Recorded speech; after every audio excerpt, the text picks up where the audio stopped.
We're going to be going over the high points of a recent meeting that we attended in October of 2014 in San Jose, California. This was an IEEE Technology Time Machine, a symposium on technologies beyond the year 2035. I'm going to go over some of the notes and some of the aspects that were covered.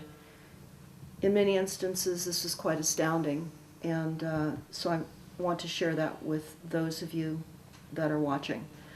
While IEEE indicated, which means Institute for Electrical and Electronic Engineers, that this might be on their website and might be available to IEEE members, certainly we're not an IEEE member, and so I felt the best way to get some of the most important pieces of information out would be to get it out this way. So here we go. IEEE 2014. This was the third organized symposium on future technologies to globally predict the interplay of science, technology, society, and economics may have on one another. Multiple feature technologies will be discussed. They go between attendees and speakers, and they're bringing the world-renowned experts to present this 2035 vision for each of the 6 areas described, and 2 expert challengers will further examine the vision and provide a course that extends to roundtable discussions, followed by interactive readout of all to partake.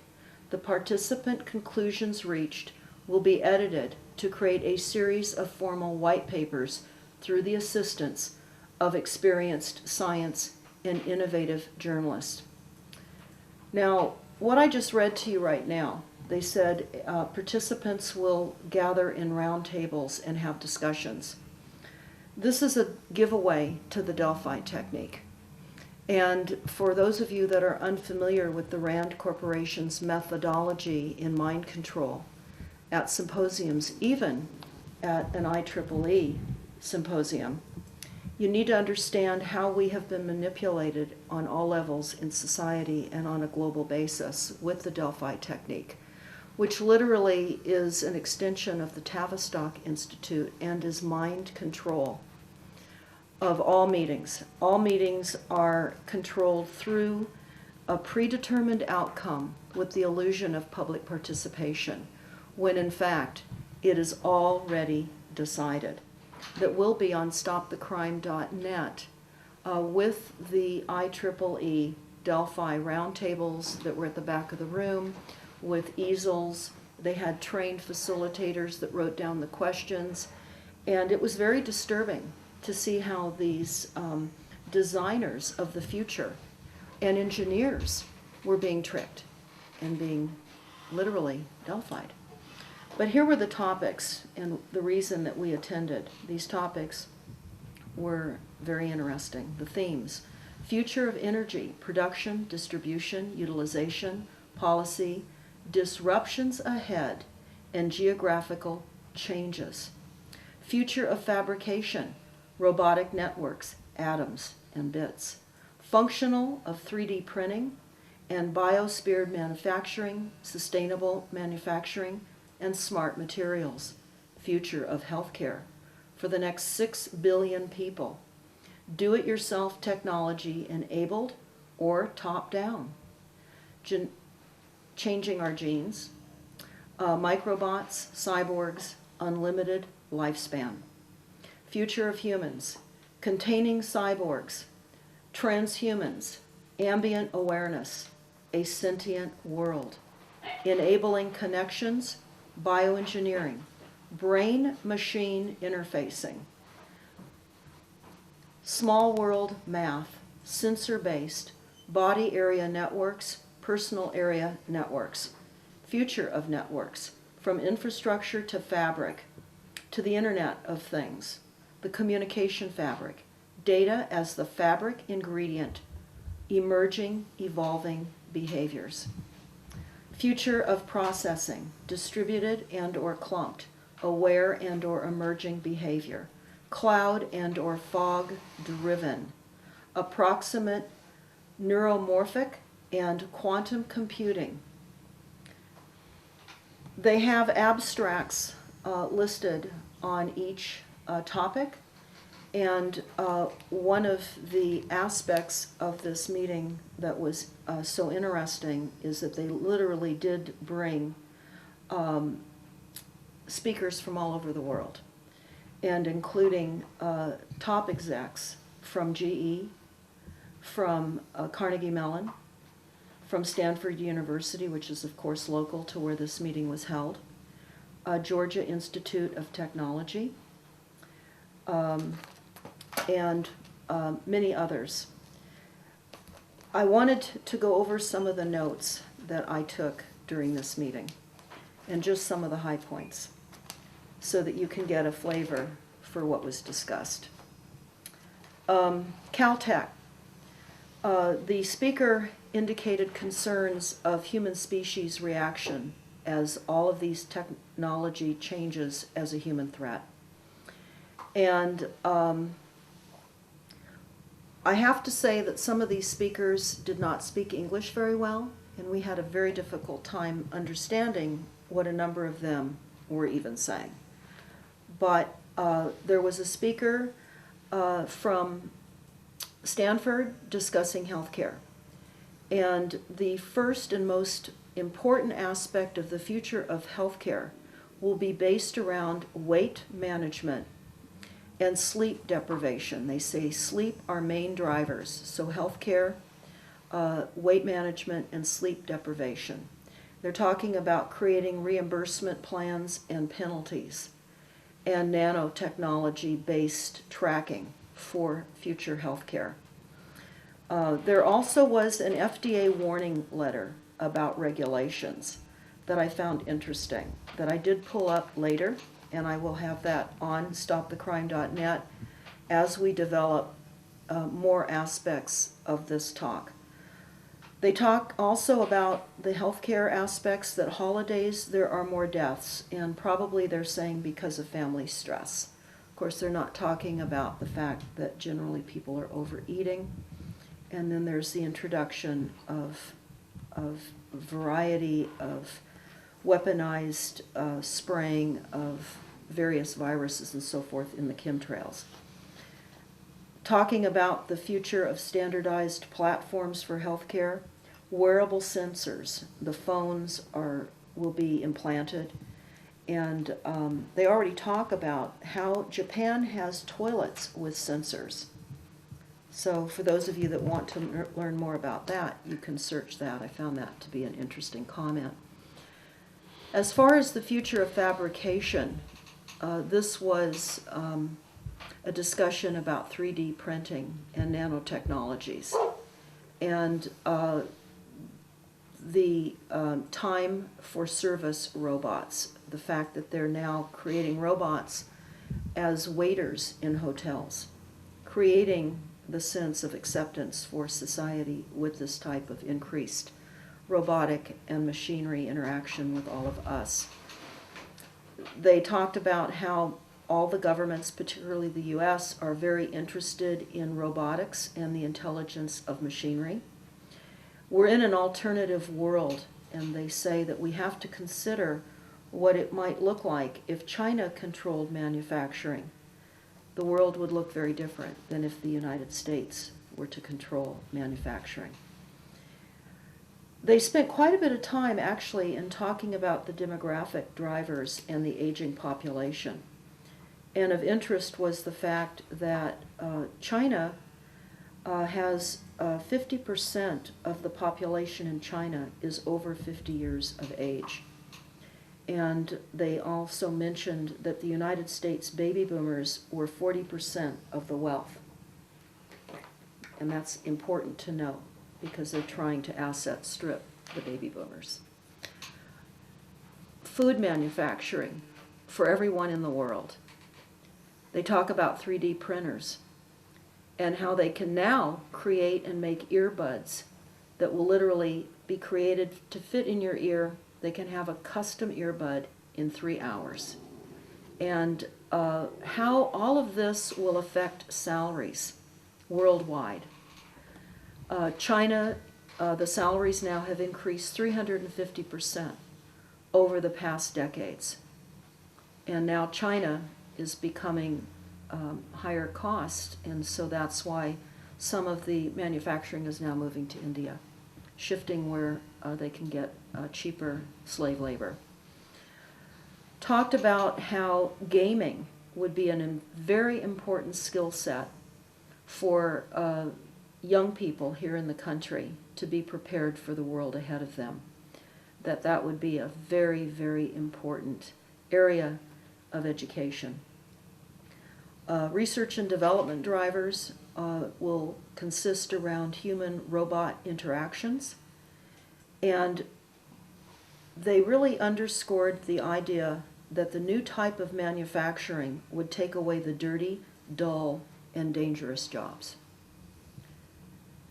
They'll have, with the introduction of machinery and robotics into manufacturing, they talk about the predictable quality, such as in auto manufacturing and in the plants, the assembly lines. They say with humans, they'll have a series of Monday cars, and then they'll have a series of Tuesday cars, because people are not as consistent.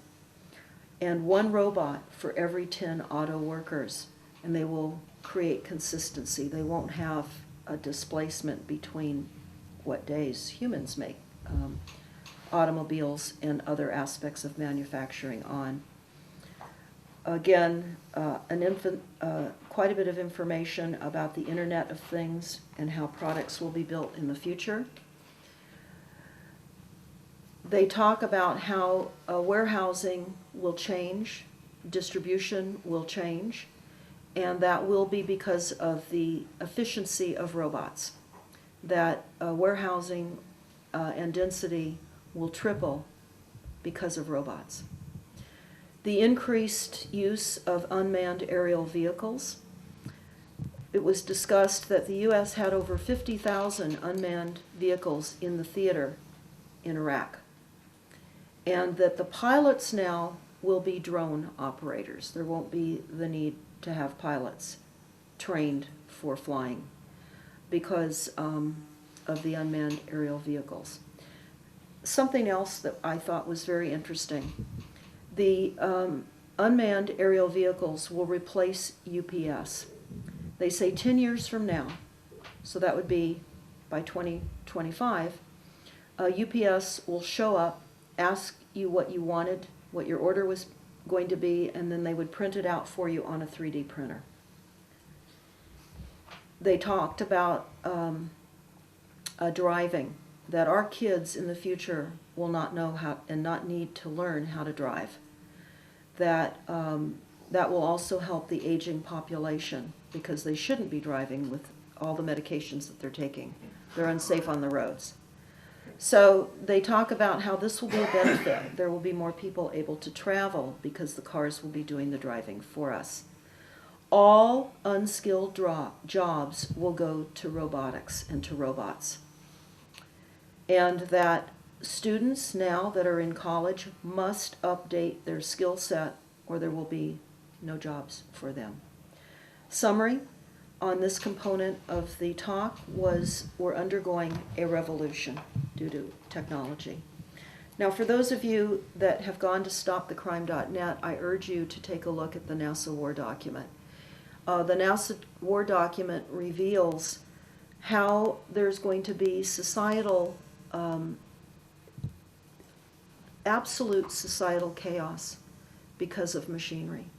And it's going to lead to road rage, depression, and more. So I would recommend you look at how this talk compares with the NASA War document.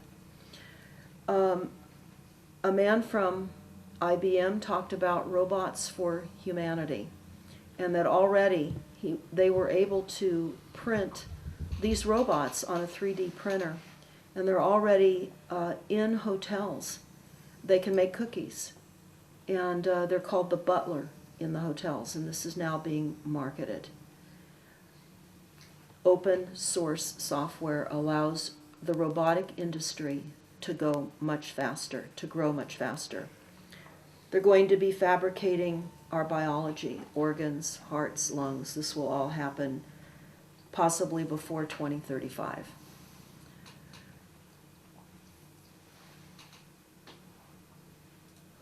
There will be forces that will try to prevent technology, but the technology will win in the long run.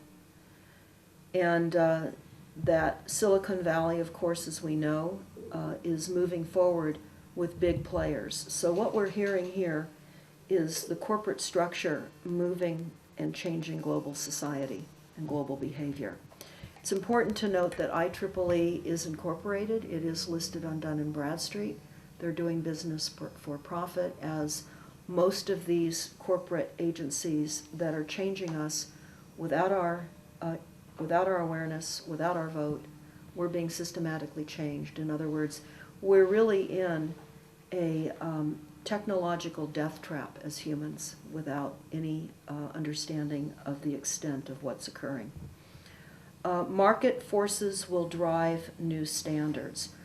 Well, one of the examples of standards would be the standards for EMF, electric magnetic frequencies, and those are just simply standards driven by market forces, despite the effects of the impact of pulse microwave frequencies on humans.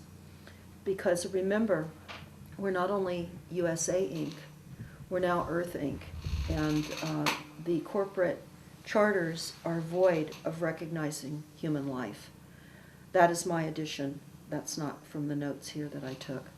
They say right now we are in the Stone Age, because what we're going to see in 2035, again, human body parts will be made, human spare parts will be made, lungs, liver, muscle tissue, etc. And there will be political issues about robotics, international. They say that the forces are changing mass production.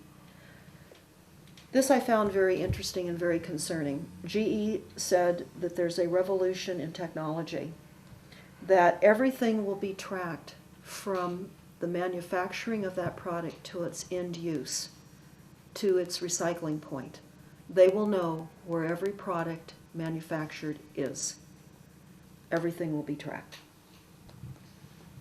Because of this global centralization, languages will be easier to understand between different countries. IEEE owns the Wi-Fi standards and says they do not make any money on it.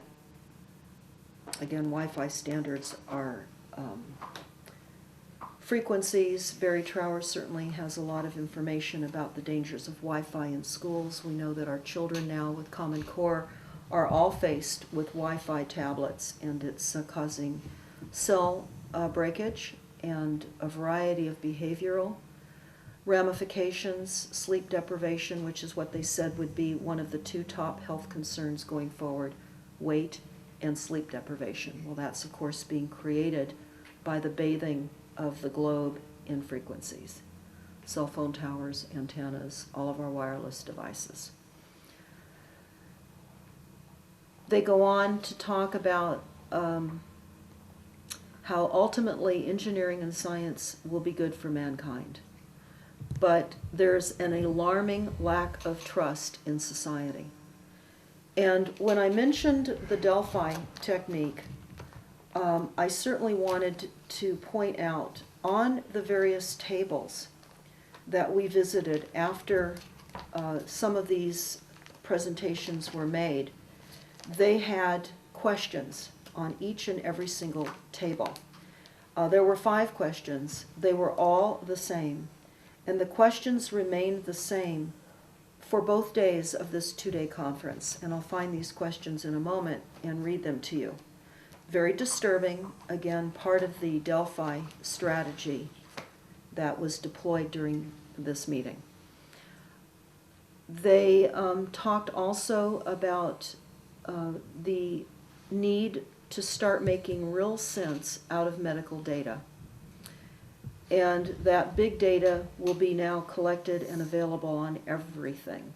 And they will be putting all this collected data to very good use.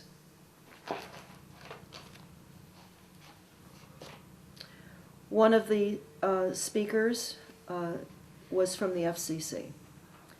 And some of that discussion was about, in the year 2035, will there still be any AM or FM radios?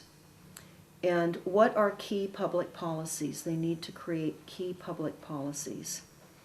Unsustainable suburban sprawl will be the model. In other words, they are talking about condensing us into these smart cities. The entire conference is based on the assumption that we must reduce our greenhouse gas emissions and that climate change is a reality. And we know, of course, that climate change is fraudulent, corrupt science, and that they're moving forward on a presumption of science that's not real. They talk about how water, energy, and transportation and communication are all merging, that everything would become centralized. There would be no more separate wells on people's property. Everything would be centralized. Executive order on improving critical infrastructure, that was spoken about, and that is an executive order that was dated February 12th of 2013. I'd recommend everyone take a look at this. They're literally, through these processes, disguised as takeover of private property. They say that the changes may seem sudden, but it is all very visible, and the future has already arrived. The problem with the arrival of technologies is that it's not evenly distributed.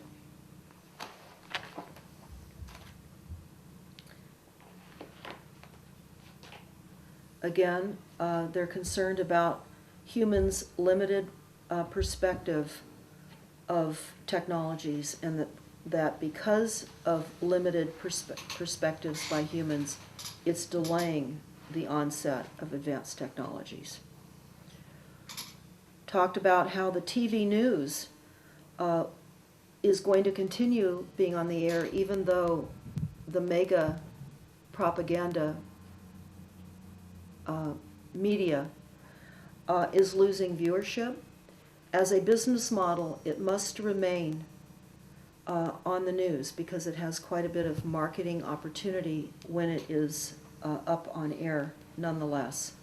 And they said there's no reason to turn it off. So essentially, what we all know, of course, is that the media propaganda is continued on every level. They talk about, in the year 2035, one of the main dangers will be the uneven distribution of broadband, and how rural versus urban is going to become a problem with income disparity.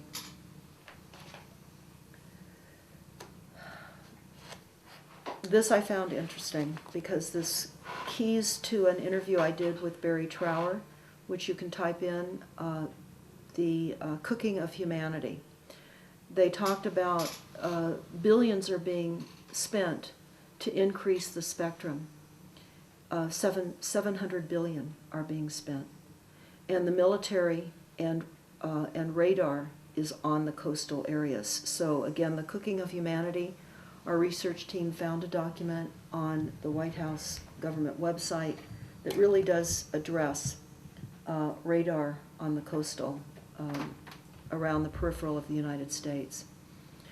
By the year 2035, we will all be able to make custom movies and video games in our homes. Residential network will no longer be on poles or in the ground, and they will have a monopoly on all of this. Could things get worse? They talk about technology gets better, but society doesn't. Again, massive income disparity, and there will be increased tension between city versus rural dwellers.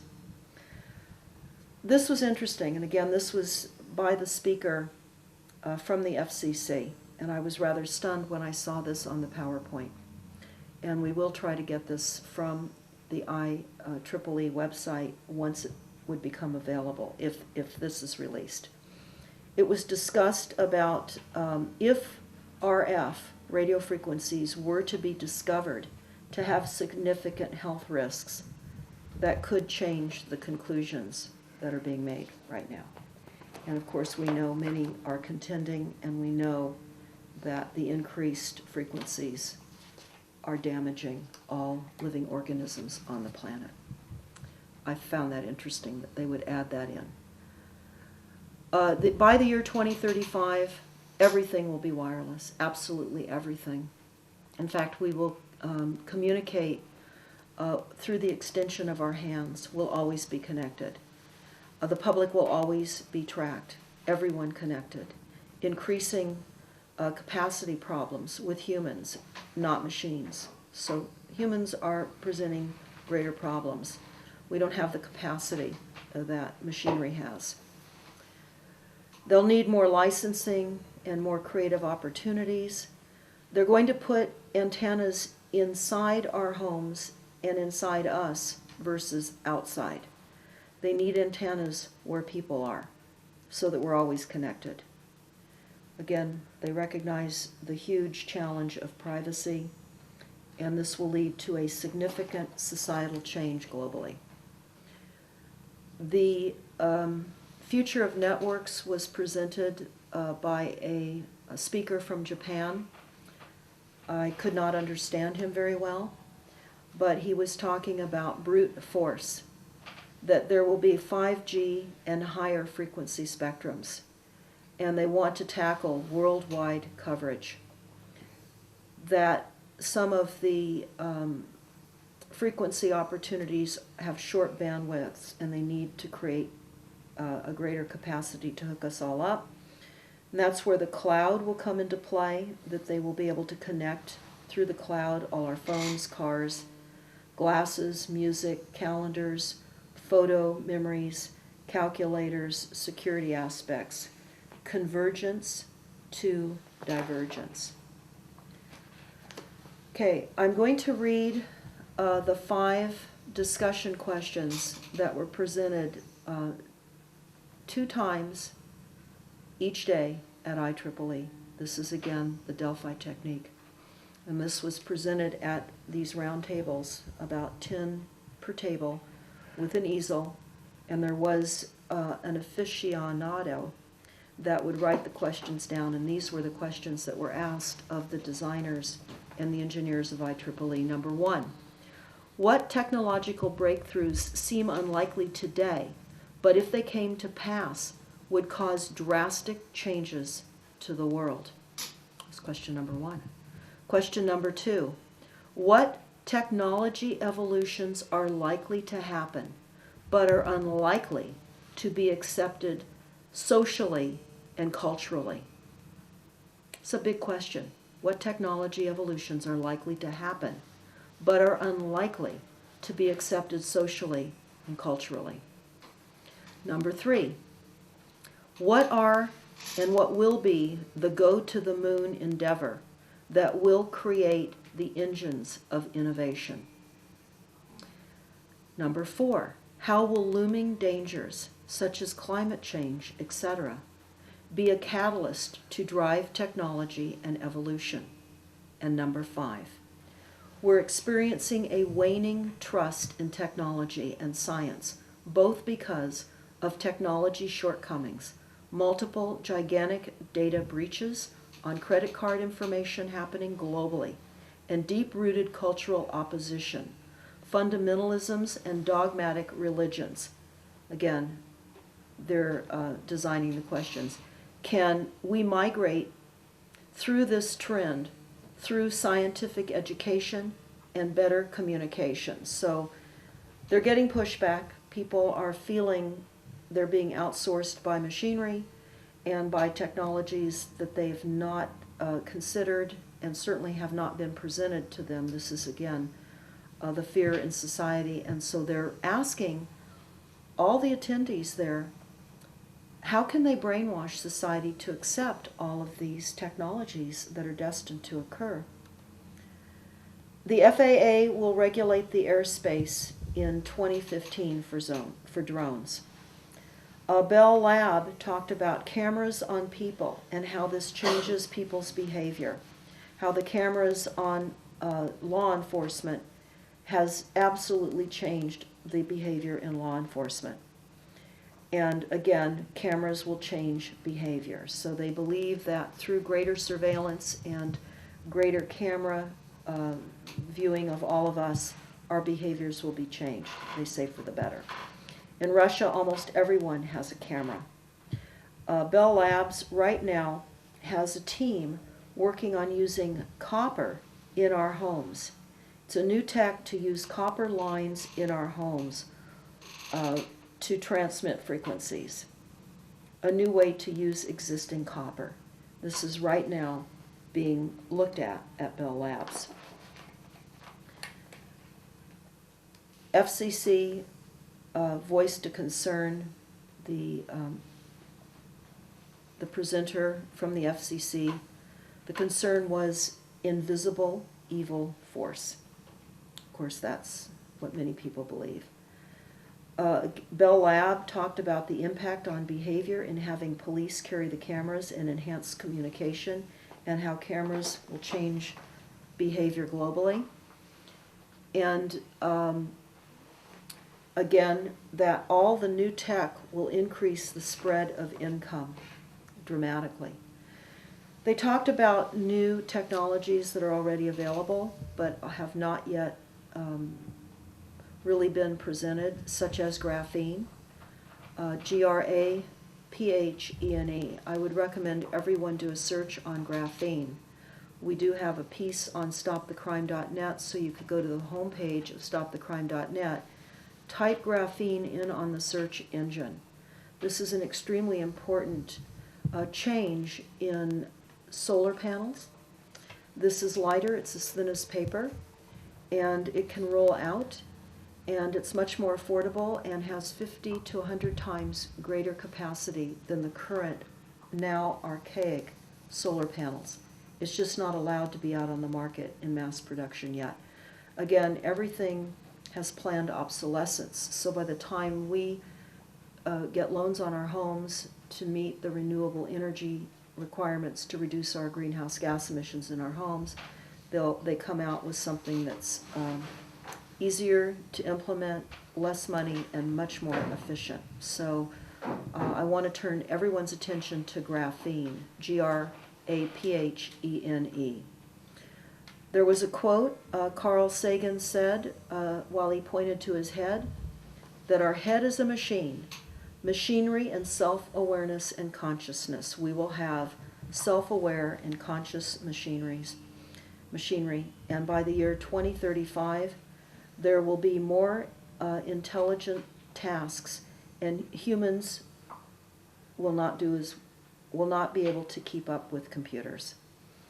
And they talk about how we lack security schemes to handle this technological evolution, that these are huge markets and that they will have huge profits, and that society also naturally devalues technology. The more that society counts on it, the more that we take it for granted. They talked about how the public is naive. The designs and designers are becoming more complex with technology, and this, they say, will be great for the elderly. Again, the stated goals and the real goals. They continued to talk about challenging our definition of what is human. So this is what we're all facing, a redefinition of what is human through these technologies. MIT will slap ethical frameworks and you will change. This I found very interesting. Because our time frame now has changed because of computer time, our younger populations already now view time and life differently than older generations that are not as adapted to the computer technologies and other technologies. And what they said they're doing is they're changing all the programming. Everything that we see in the media, on television, is being changed so that it fits in with the speed of the change of technologies. And what do they mean by that? Well, they used nature programming as an example.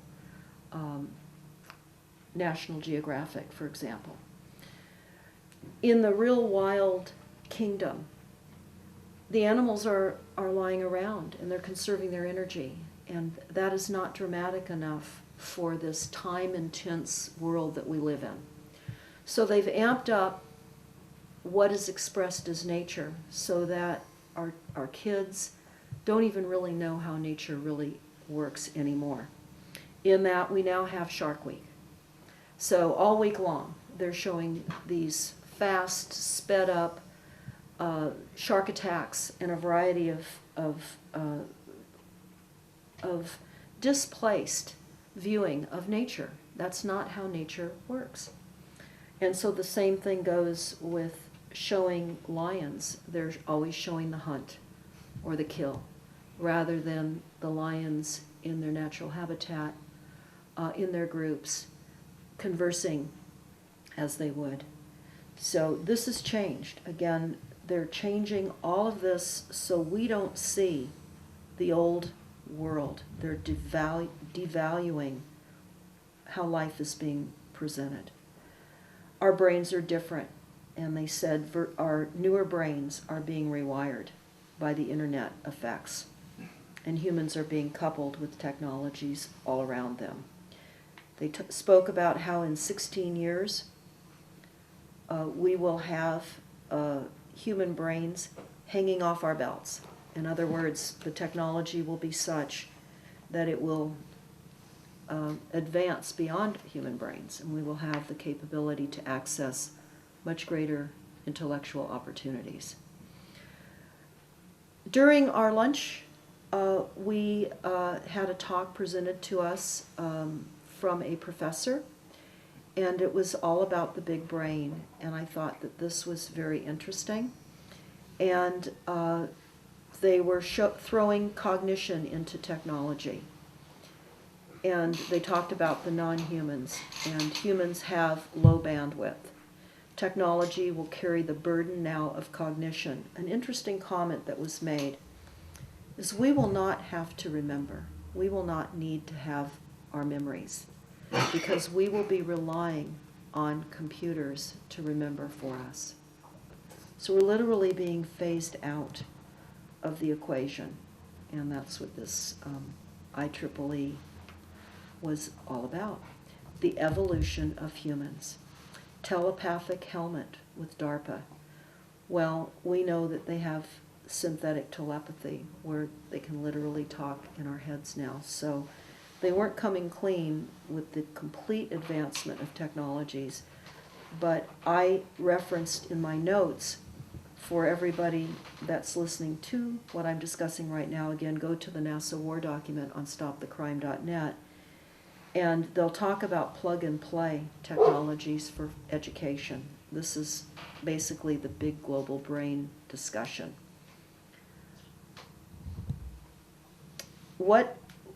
This was interesting. What do you not want engineered as a human? Too bad. They're already engineering it. I thought that was profound. What we don't want, too bad. They're already doing it. And this professor agreed to be wired into an F-35 plane as part of his search for furthering technology. Technology has accelerated so fast, they said that laws are helplessly behind. This was a speaker from GE, and this was all about the future of energy and the smart grid. And it requires a change in culture. And we need three things to succeed: technologies, standards, and policies. So what they're really talking about is centralization of standards and centralization of policies. This is globally taking over everything by technologies. They talked also about a national gas boom. So we know that as the revolution of fracking. And again, I would refer everyone to stopthecrime.net, to the Water Wars link. and take a look at the Goldman Sachs document that we found out of Israel. They talk about the revolution of fracking and water wars. They also discussed how extreme weather events will change everything that we've ever known, and that they're building resiliency into our local communities to withstand the stress of what were prior 100-year weather events, but now are happening 1 to 2 times a year. So, of course, we know that geoengineering is the deliberate large-scale manipulation of the Earth's climate. Again, all of these corporate agencies are basing future technologies on corrupt, evil weather technologies that are already in play. And this is important to understand. I know most of you do. Again, they've got to create a cultural acceptance. That means brainwashing, mind control. And they say a current GE survey, again, surveys are always skewed to change the perception for people that look at these surveys, but here's what we were told. GE survey, 70% of the customers want to talk using social media. They don't want to use landlines. I'm not so sure that we can rely upon that percentage in that GE survey. That's only being able to push their agenda of technologies. They again talked about how we will be living in a world of CO2 reductions, and that there's a Harvard study on CO2 reductions. That gas to exceed coal by the year 2035. And now that will happen, actually, they said, by the year 2025.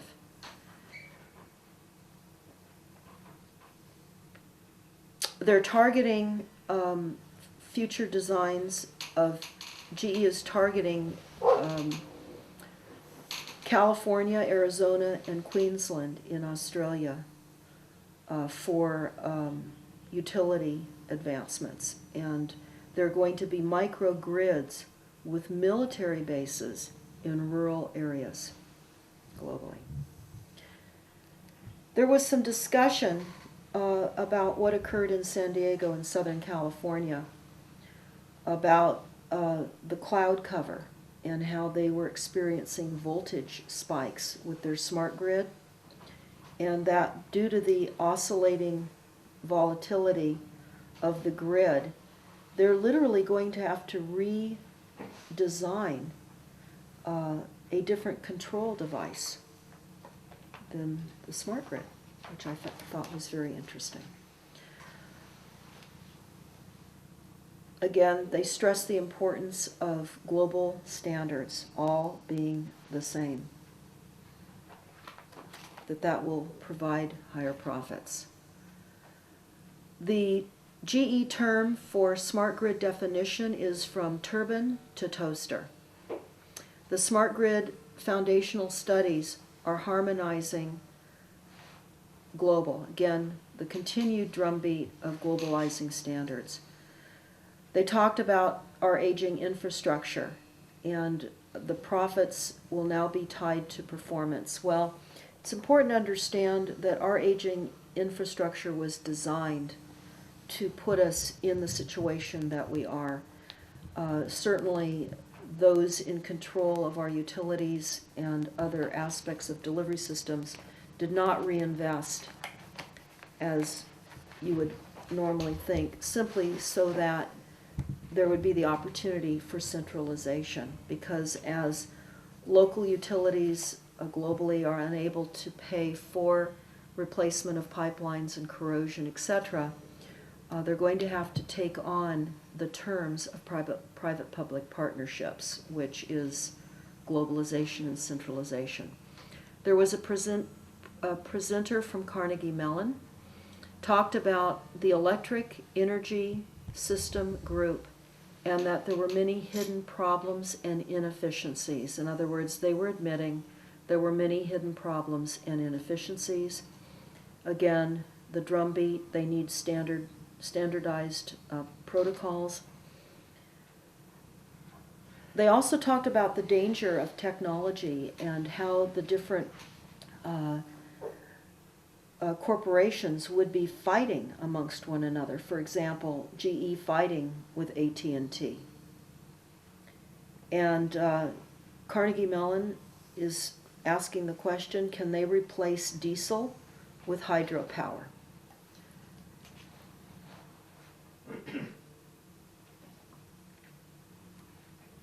Again, climate threats was something that they talked about throughout the entire program. We'll be living in a carbon-constrained world. And we will have really, really hot summers. And then they talked about a global map of global hot spots throughout the world. So I would recommend everybody search that, a global map for hot spots in the world. That was shown on the PowerPoint. And how this will affect livestock and how many people will die. And they are wondering and questioning if the populations understand global warming. They certainly don't understand climate change. Well, they don't, because certainly most people are unaware that that's all being engineered.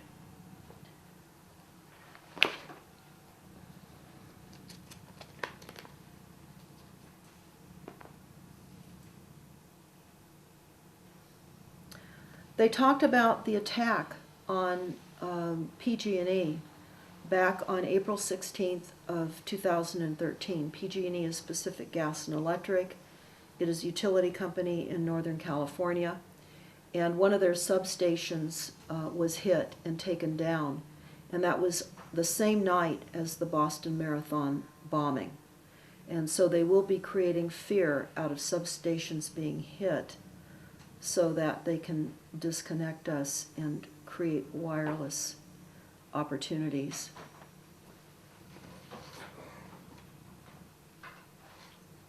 Again, there's the constant discussion about the impasse between urban areas and rural areas, and that they will standardize all the city or urban areas first, and then they'll move the dollars out to the rural areas.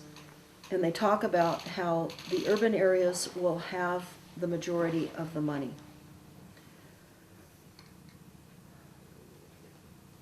One of the discussions was very alarming, and this is what I discovered in my research for smart meters. We know that renewable energy resources are not reliable. Wind and solar and hydroelectricity generation are not reliable. In fact, here in the United States, they're eliminating the dams. They're eliminating hydroelectricity opportunities. They're planning to eliminate thousands and thousands more throughout the United States. So because we know that the renewables that they're pushing us to transition onto are not reliable, what they are saying will happen is that nuclear plants are a must. GE said that is a must. That's where we will ultimately go. I don't know how many of you are aware that in Northern California, in Bodega Bay, back in the 60s, PG&E was promoting a nuclear plant, and that was shut down. I would recommend that everybody understand who PG&E is. You can type in PG&E in your search engine, and you will find, followed by Rothschild, and you will find that PG&E is run by Rothschild. PG&E attempted to put a nuclear plant in Bodega on a fault, the San Andres Fault, in the 60s. They were stopped, even though they started construction. So this is our future.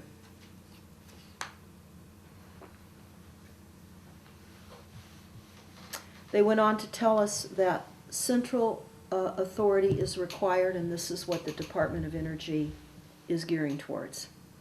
The U.S. is the only country where the grid is not owned by the government. Well, that's not true. they're not, of course, defining what the government really is. And the government is a maze of corporations, and we are most definitely owned by these maze of corporations. This was very important, and this leads to a talk I gave, and I would recommend everybody take a look at this YouTube that we have up. It's called Who is Running America and the CAP, C-A-P. Who is Running America and the CAP? Type that in or go to stopthecrime.net to our YouTube channel. This was a discussion again at this IEEE meeting. They said that 75% of electricity goes into buildings, and they will need to measure performance on each building. And it's not going to be enough to require that we replace all non-efficient appliances with energy-efficient appliances. We must do much more than that to lower our CO2 in our homes. And then they went on. There are huge, huge opportunities for engineers to update old, inefficient buildings. They're creating another market. They're going to be absolutely asset stripping all owners of real estate, requiring upgrades that people are unaware of. And they referred to Mayor Bloomberg in New York and how they've already moved forward in New York with requiring upgrades on commercial buildings, etc. And there are new groups forming all over the country to save electricity in buildings, all buildings. You can type in your city followed by energy reduction companies, and you will be amazed at how many new businesses are being formed on the illusion of global warming and climate change and our need to reduce our greenhouse gas emissions. We're living in a world of a virtual reality where certainly we're being led to believe that global warming is a scientific fact, and it's not. They're rewriting history, they're rewriting science. In fact, all of our children are being taught now in school that global warming is a reality. Again, they talk about how the smart meters will be used and will charge extremely high costs, and this will offset the use of energy. I took notes specifically from one of the GE speakers. There were two GE speakers. One of the GE speakers dedicated his book, or his talk, to a book that I found online, and it was very, very disturbing. This book was a book about capitalism, socialism, and created disruption. And it was written by Joseph Sump-Peter, who's a German, and it was written back in 1942. And this GE presenter said this man foresaw the future, and he dedicated everything to this man and to this book.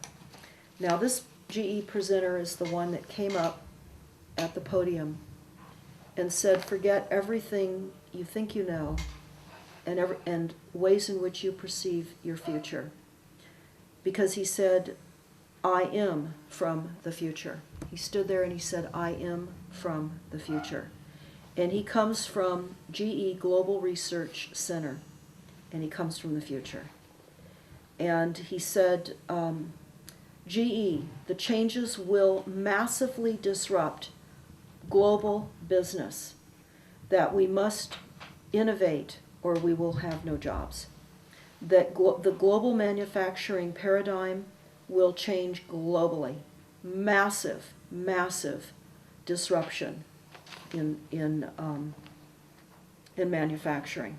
GE has committed to produce over 100,000 3D printer components by the year 2035, which includes human organs. They will be printed, I mentioned earlier, such as hearts. By 2035, he reiterated, everything will be tracked, from manufacturing to end-of-life use. The physical world is moving slowly. GE has designer contest where they recently had 700 designers come in. This is how they sequester our brilliance from intellectual minds, and how they really do sequester ways in which to advance technologies by offering huge awards to people that will present designs. And I'm going to read to you who GE is. I typed in General Electric and William E. Rothschild, secrets to GE's success. William E. Rothschild said he has led his own consulting firm, Rothschild Strategies Unlimited, in 1984 after leaving General Electric. So you certainly can understand the tentacles of the banking empire are woven into all aspects of future technology. And the world is being created without humans because we don't have the capacity of machinery. The future will be better if you forget it, the present. And you can forget to remember because you don't need to remember anymore. Memory will be the computer.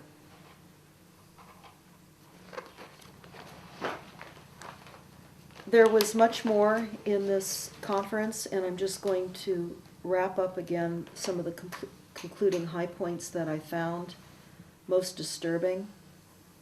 And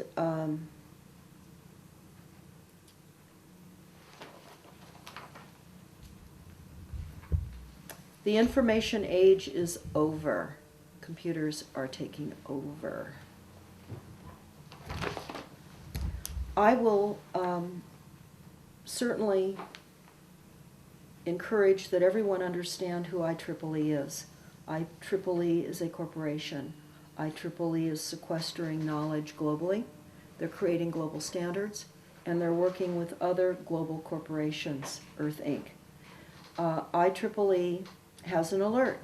It says mind-controlled technology could make humans smarter.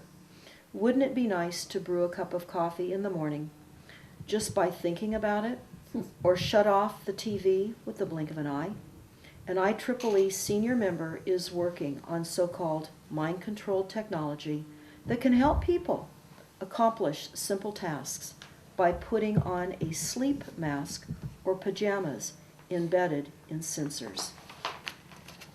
I want to just talk about for a moment, before I wrap this up, about IEEE's participation in creating smart cities.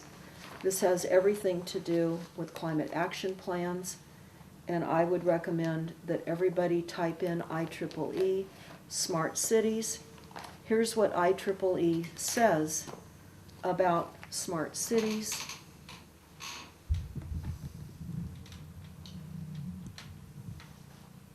This is an alert. This is land theft. This is reorganizing the global populations into urban human settlement zones. And IEEE says the United Nations predicts a near doubling of city dwellers by 2050. The global population will increase from 7 billion to 9 billion. UN forecasts with the urban population to grow 2.5 billion. They talk about the high cost of living, increased crime rates, massive investments in infrastructure, exponential growth of data, and potential cultural clashes.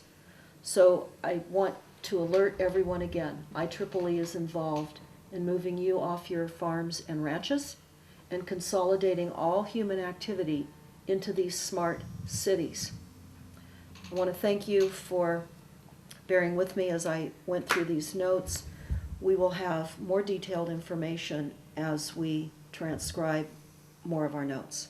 Again, this is the IEEE conference in San Jose, California, in October of 2014, and this is the IEEE Technology Time Machine. Thank you.